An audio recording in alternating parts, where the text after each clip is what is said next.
श्रीविष्णु अष्टोत्तरशतनाम स्तोत्रम्। अष्टोत्तरशतं नाम्नां विष्णोरतुलतेजसः यस्य श्रवणमात्रेण नरो नारायणो भवेत्।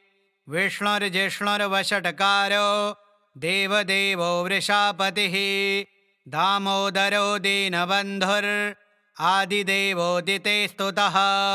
पुण्डरीकः परानन्दः परमात्मा परात्परः परशुधारी विश्वात्मा कृष्णः कलिमलापः। कौस्तुभोद्भासितो रस्को नरो नारायणो हरिः। हरो हरप्रियः स्वामी वैकुण्ठो विश्वतो मुखः।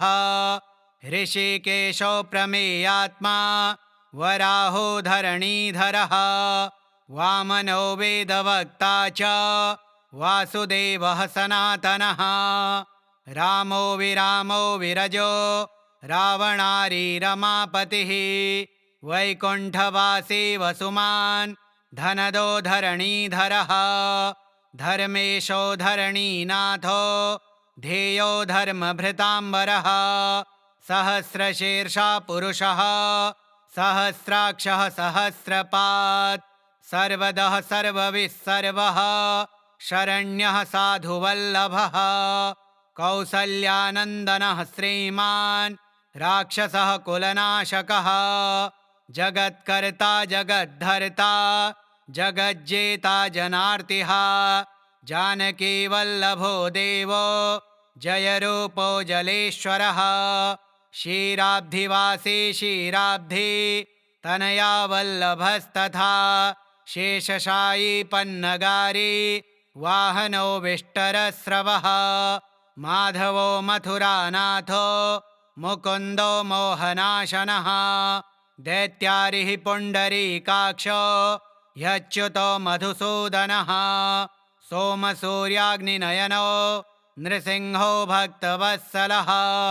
नित्यो निरामयः शुद्धो नरदेवो जगत्प्रभुः।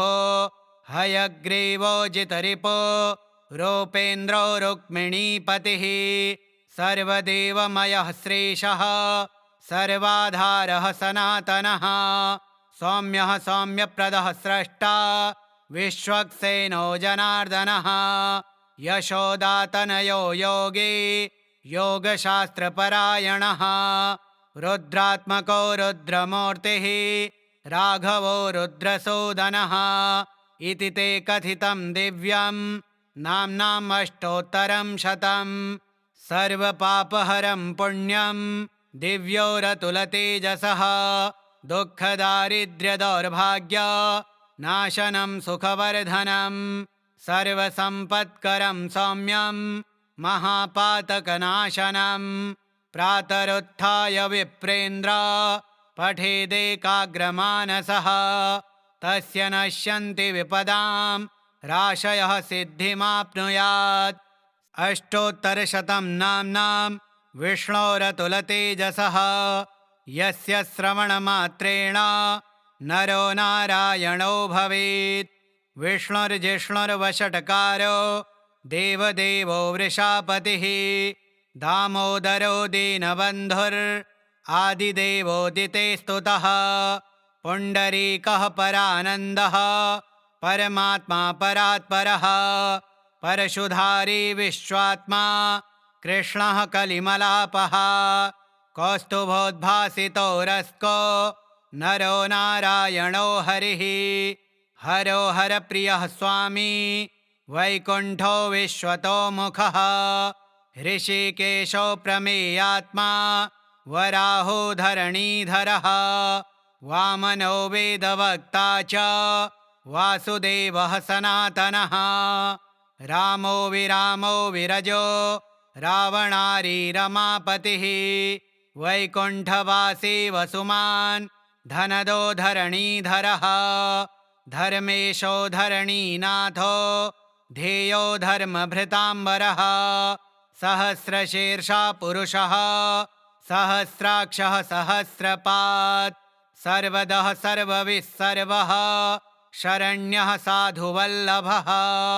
कौसल्यानन्दनः श्रीमान् राक्षसः कुलनाशकः जगत्कर्ता जगद्धर्ता जगज्जेता जनार्तिः जानकीवल्लभो देवो जयरूपो जलेश्वरः क्षीराब्धिवासी क्षीराब्धि तनया वल्लभस्तथा शेषशायी पन्नगारी वाहनो विष्टरस्रवः माधवो मथुरानाथो मुकुन्दो मोहनाशनः दैत्यारिः पुण्डरीकाक्षो ह्यच्युतो मधुसूदनः सोमसूर्याग्निनयनो नृसिंहो भक्तवत्सलः नित्यो निरामयः शुद्धो नरदेवो जगत्प्रभुः हयग्रीवो जितरिपो रूपेन्द्रो रुक्मिणीपतिः सर्वदेवमयः श्रीशः सर्वाधारः सनातनः सौम्यः सौम्यप्रदः स्रष्टा विश्वक्सेनो जनार्दनः यशोदातनयो योगी योगशास्त्रपरायणः रुद्रात्मको रुद्रमूर्तिः राघवो रुद्रसूदनः इति ते कथितं दिव्यं नाम्नाम् अष्टोत्तरं शतं सर्वपापहरं पुण्यं दिव्योरतुलतेजसः दुःखदारिद्र्यदौर्भाग्य नाशनं सुखवर्धनं सर्वसम्पत्करं सौम्यं महापातकनाशनं प्रातरुत्थाय विप्रेन्द्र पठेदेकाग्रमानसः तस्य नश्यन्ति विपदां राशयः सिद्धिमाप्नुयात् अष्टोत्तरशतं नाम्नां विष्णोरतुलतेजसः यस्य श्रवणमात्रेण नरो नारायणो भवेत् विष्णुर्जिष्णुर्वषट्कारो देवदेवो वृषापतिः दामोदरो दीनबन्धुर् आदिदेवोदिते स्तुतः पुण्डरीकः परानन्दः परमात्मा परात्परः परशुधारी विश्वात्मा कृष्णः कलिमलापः कौस्तुभोद्भासितो रस्को नरो नारायणो हरिः हरो हरप्रियः स्वामी वैकुण्ठो विश्वतोमुखः ऋषिकेशो प्रमेयात्मा वराहो धरणीधरः वामनो वेदवक्ता च वासुदेवः सनातनः रामो विरामो विरजो रावणारी रमापतिः वैकुण्ठवासी वसुमान् धनदो धरणीधरः धर्मेशो धरणीनाथो ध्येयो धर्मभृताम्बरः सहस्रशीर्षा पुरुषः सहस्राक्षः सहस्रपात् सर्वदः सर्वविस्सर्वः शरण्यः साधुवल्लभः कौसल्यानन्दनः श्रीमान् राक्षसः कुलनाशकः जगत्कर्ता जगद्धर्ता जगज्जेता जनार्तिः जानकीवल्लभो देवो जयरूपो जलेश्वरः क्षीराब्धिवासी क्षीराब्धि तनया वल्लभस्तथा शेषशायी पन्नगारी वाहनो विष्टरस्रवः माधवो मथुरानाथो मुकुन्दो मोहनाशनः दैत्यारिः पुण्डरीकाक्षो ह्यच्युतो मधुसूदनः सोमसूर्याग्निनयनो नृसिंहो भक्तवत्सलः नित्यो निरामयः शुद्धो नरदेवो जगत्प्रभुः हयग्रीवो जितरिपो रूपेन्द्रो रुक्मिणीपतिः सर्वदेवमयः श्रीशः सर्वाधारः सनातनः सौम्यः सौम्यप्रदः स्रष्टा विश्वक्सेनो जनार्दनः यशोदातनयो योगी योगशास्त्रपरायणः रुद्रात्मको रुद्रमूर्तिः राघवो रुद्रसूदनः इति ते कथितं दिव्यं नाम्नाम् अष्टोत्तरं शतं सर्वपापहरं पुण्यं दिव्योरतुलतेजसः दुःखदारिद्र्यदौर्भाग्य नाशनं सुखवर्धनं सर्वसम्पत्करं सौम्यं महापातकनाशनं प्रातरुत्थाय विप्रेन्द्र पठेदेकाग्रमानसः तस्य नश्यन्ति विपदां राशयः सिद्धिमाप्नुयात्। अष्टोत्तरशतं नाम्नां विष्णोरतुलतेजसः यस्य श्रवणमात्रेण नरो नारायणो भवेत्। विष्णुर्जिष्णुर्वषट्कारो देवदेवो वृषापतिः दामोदरो दीनबन्धुरादिदेवोदिते स्तुतः। पुण्डरीकः परानन्दः परमात्मा परात्परः परशुधारी विश्वात्मा कृष्णः कलिमलापः कौस्तुभोद्भासितो रस्को नरो नारायणो हरिः।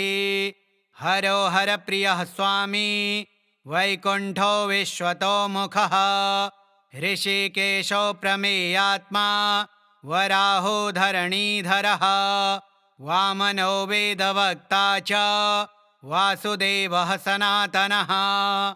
रामो विरामो विरजो रावणारी रमापतिः वैकुण्ठवासी वसुमान् धनदो धरणीधरः।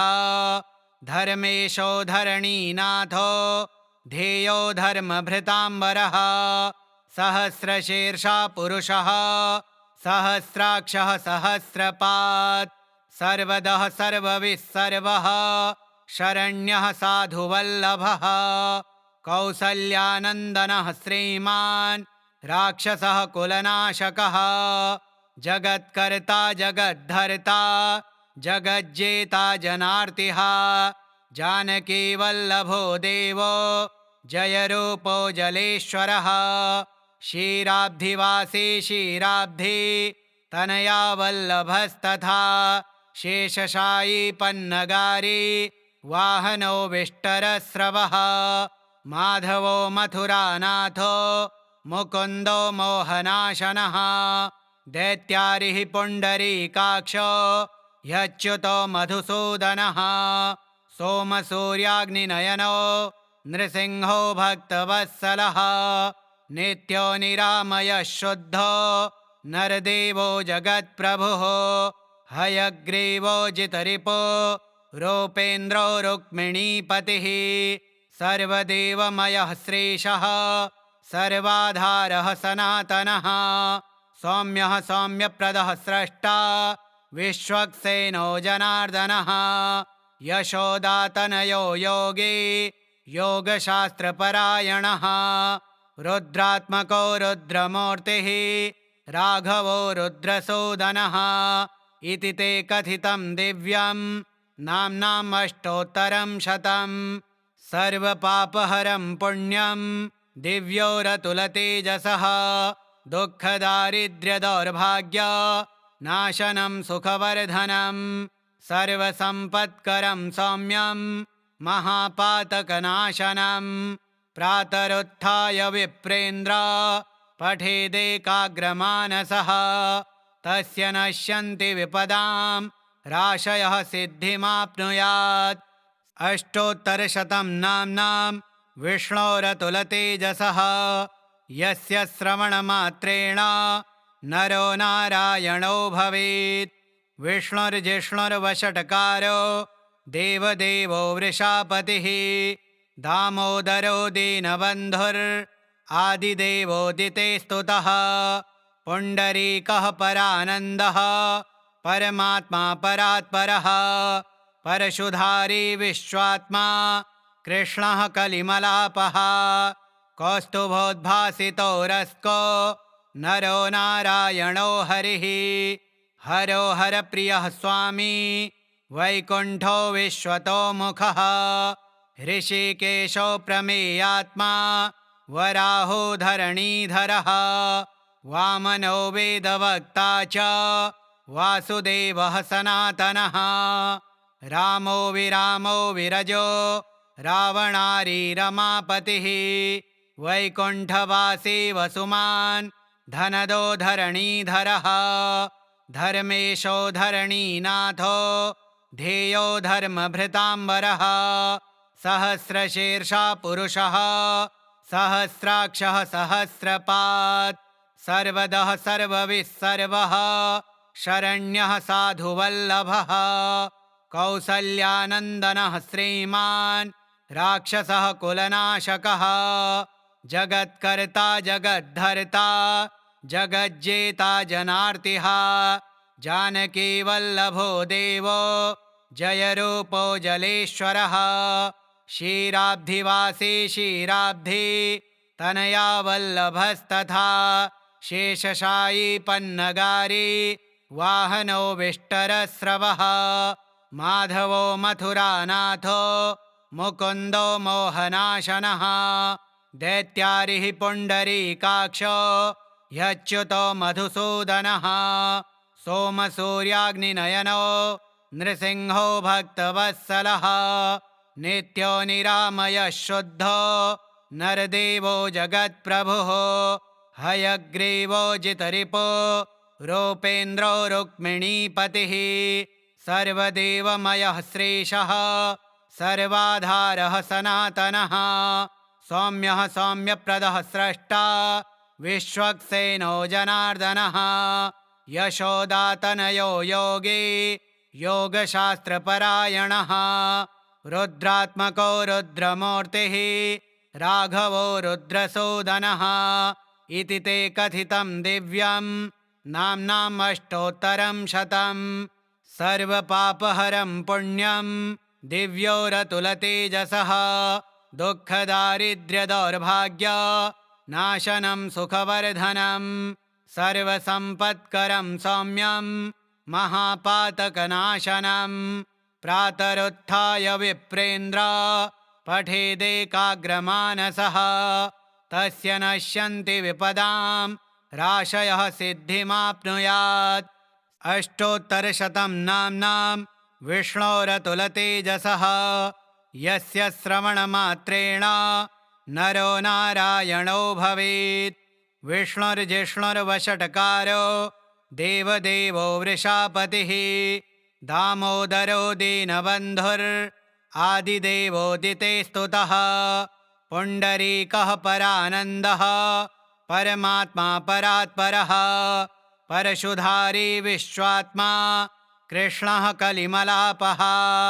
कौस्तुभोद्भासितो रस्को नरो नारायणो हरिः हरो हरप्रियः स्वामी वैकुण्ठो विश्वतोमुखः ऋषिकेशो प्रमेयात्मा वराहो धरणीधरः वामनो वेदवक्ता च वासुदेवः सनातनः रामो विरामो विरजो रावणारी रमापतिः वैकुण्ठवासी वसुमान् धनदो धरणीधरः धर्मेशो धरणीनाथो ध्येयो धर्मभृताम्बरः सहस्रशीर्षा पुरुषः सहस्राक्षः सहस्रपात् सर्वदः सर्वविस्सर्वः शरण्यः साधुवल्लभः कौसल्यानन्दनः श्रीमान् राक्षसः कुलनाशकः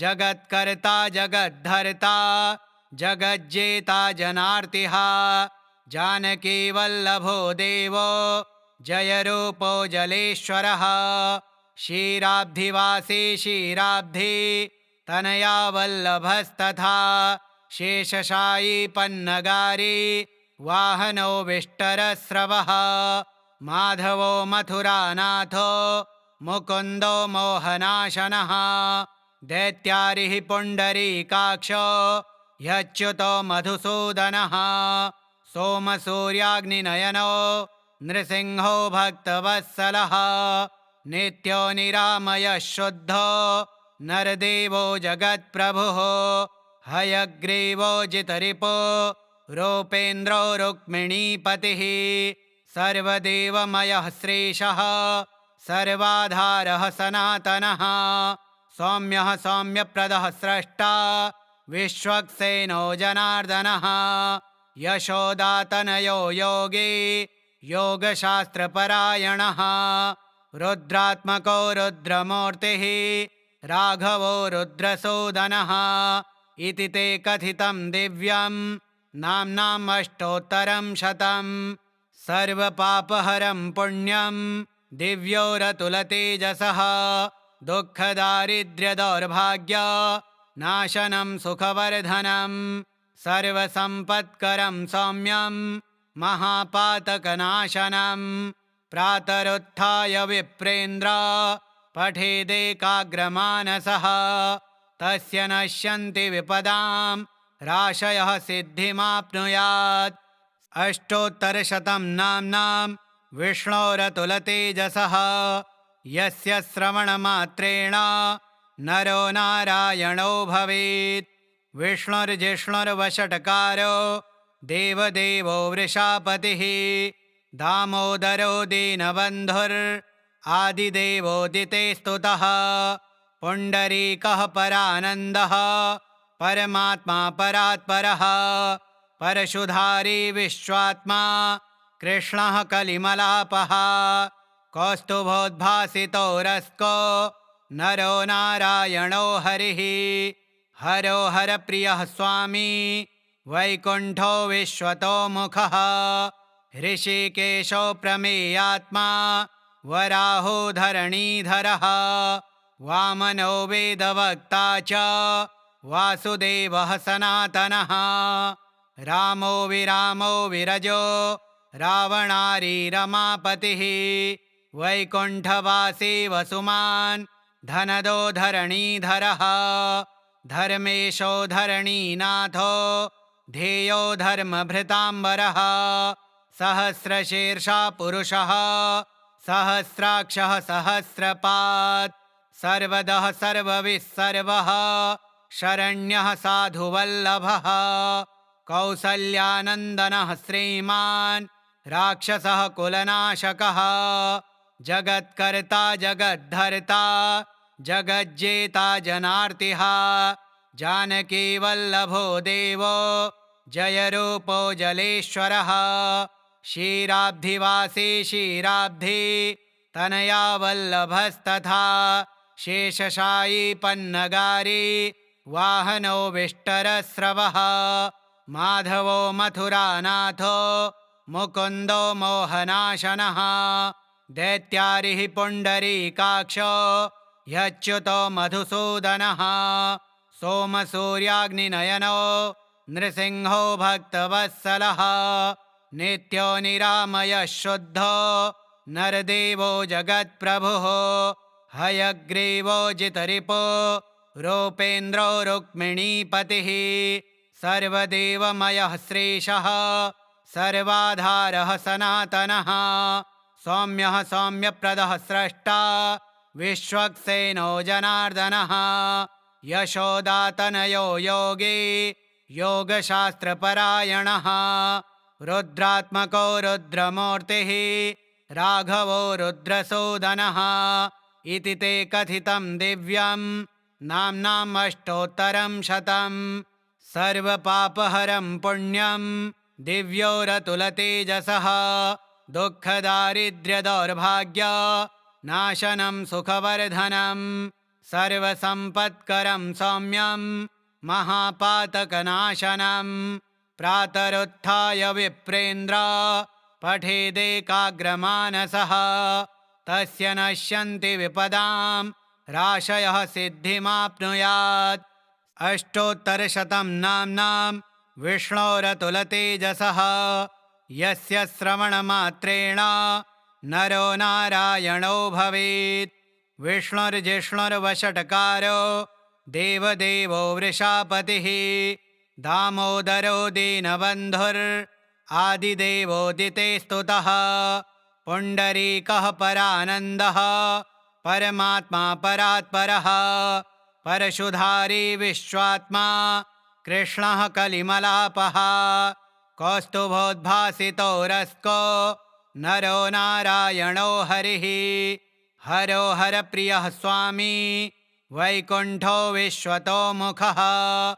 ऋषिकेशो प्रमेयात्मा वराहो धरणीधरः वामनो वेदवक्ता च वासुदेवः सनातनः रामो विरामो विरजो रावणारी रमापतिः वैकुण्ठवासी वसुमान् धनदो धरणीधरः धर्मेशो धरणीनाथो ध्येयो धर्मभृताम्बरः सहस्रशीर्षा पुरुषः सहस्राक्षः सहस्रपात् सर्वदः सर्वविस्सर्वः शरण्यः साधुवल्लभः कौसल्यानन्दनः श्रीमान् राक्षसः कुलनाशकः जगत्कर्ता जगद्धर्ता जगज्जेता जनार्तिः जानकीवल्लभो देवो जयरूपो जलेश्वरः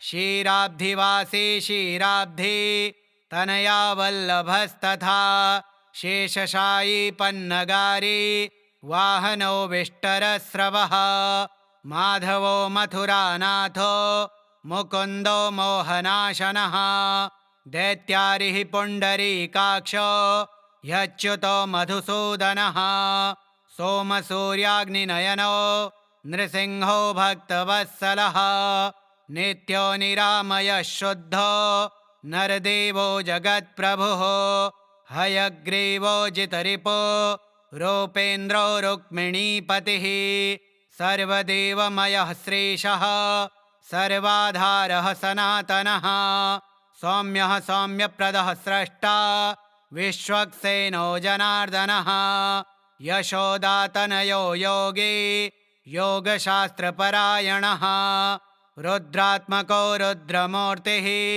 राघवो रुद्रसूदनः इति ते कथितं दिव्यं नाम्नाम् अष्टोत्तरं शतम् सर्वपापहरं पुण्यं दिव्योरतुलतेजसः दुःखदारिद्र्यदौर्भाग्य नाशनं सुखवर्धनं सर्वसम्पत्करं सौम्यं महापातकनाशनं प्रातरुत्थाय विप्रेन्द्र पठेदेकाग्रमानसः तस्य नश्यन्ति विपदां राशयः सिद्धिमाप्नुयात् अष्टोत्तरशतं नाम्नां विष्णोरतुलतेजसः यस्य श्रवणमात्रेण नरो नारायणो भवेत् विष्णुर्जिष्णुर्वषट्कारो देवदेवो वृषापतिः दामोदरो दीनबन्धुरादिदेवोदिते स्तुतः पुण्डरीकः परानन्दः परमात्मा परात्परः परशुधारी विश्वात्मा कृष्णः कलिमलापः कौस्तुभोद्भासितो रस्को नरो नारायणो हरिः हरो हरप्रियः स्वामी वैकुण्ठो विश्वतो मुखः ऋषिकेशो प्रमेयात्मा वराहो धरणीधरः वामनो वेदवक्ता च वासुदेवः सनातनः रामो विरामो विरजो रावणारी रमापतिः वैकुण्ठवासी वसुमान् धनदो धरणीधरः धर्मेशो धरणीनाथो ध्येयो धर्मभृताम्बरः सहस्रशीर्षा पुरुषः सहस्राक्षः सहस्रपात् सर्वदः सर्वविस्सर्वः शरण्यः साधुवल्लभः कौसल्यानन्दनः श्रीमान् राक्षसः कुलनाशकः जगत्कर्ता जगद्धर्ता जगज्जेता जनार्तिः जानकीवल्लभो देवो जयरूपो जलेश्वरः क्षीराब्धिवासी क्षीराब्धि तनया वल्लभस्तथा शेषशायी पन्नगारी वाहनो विष्टरस्रवः माधवो मथुरानाथो मुकुन्दो मोहनाशनः दैत्यारिः पुण्डरीकाक्षो ह्यच्युतो मधुसूदनः सोमसूर्याग्निनयनो नृसिंहो भक्तवत्सलः नित्यो निरामयः शुद्धो नरदेवो जगत्प्रभुः हयग्रीवो जितरिपो रूपेन्द्रो रुक्मिणीपतिः सर्वदेवमयः श्रेषः सर्वाधारः सनातनः सौम्यः सौम्यप्रदः स्रष्टा विश्वक्सेनो जनार्दनः यशोदातनयो योगी योगशास्त्रपरायणः रुद्रात्मको रुद्रमूर्तिः राघवो रुद्रसूदनः इति ते कथितं दिव्यं नाम्नाम् अष्टोत्तरं शतं सर्वपापहरं पुण्यं दिव्योरतुलतेजसः दुःखदारिद्र्यदौर्भाग्य नाशनं सुखवर्धनं सर्वसम्पत्करं सौम्यं महापातकनाशनं प्रातरुत्थाय विप्रेन्द्र पठेदेकाग्रमानसः तस्य नश्यन्ति विपदां राशयः सिद्धिमाप्नुयात्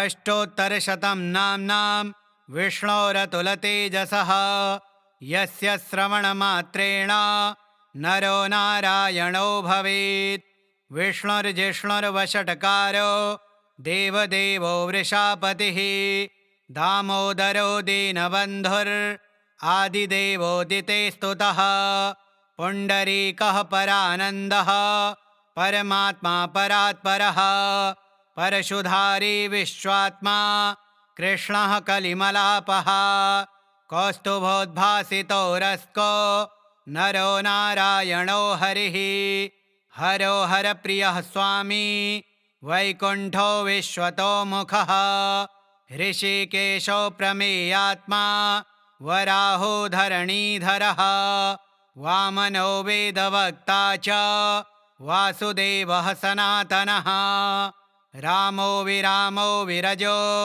रावणारी रमापतिः वैकुण्ठवासी वसुमान् धनदो धरणीधरः धर्मेशो धरणीनाथो ध्येयो धर्मभृताम्बरः सहस्रशीर्षा पुरुषः सहस्राक्षः सहस्रपात् सर्वदः सर्वविस्सर्वः शरण्यः साधुवल्लभः कौसल्यानन्दनः श्रीमान् राक्षसः कुलनाशकः जगत्कर्ता जगद्धर्ता जगज्जेता जनार्तिः जानकीवल्लभो देवो जयरूपो जलेश्वरः क्षीराब्धिवासी क्षीराब्धि तनया वल्लभस्तथा शेषशायी पन्नगारी वाहनो विष्टरस्रवः माधवो मथुरानाथो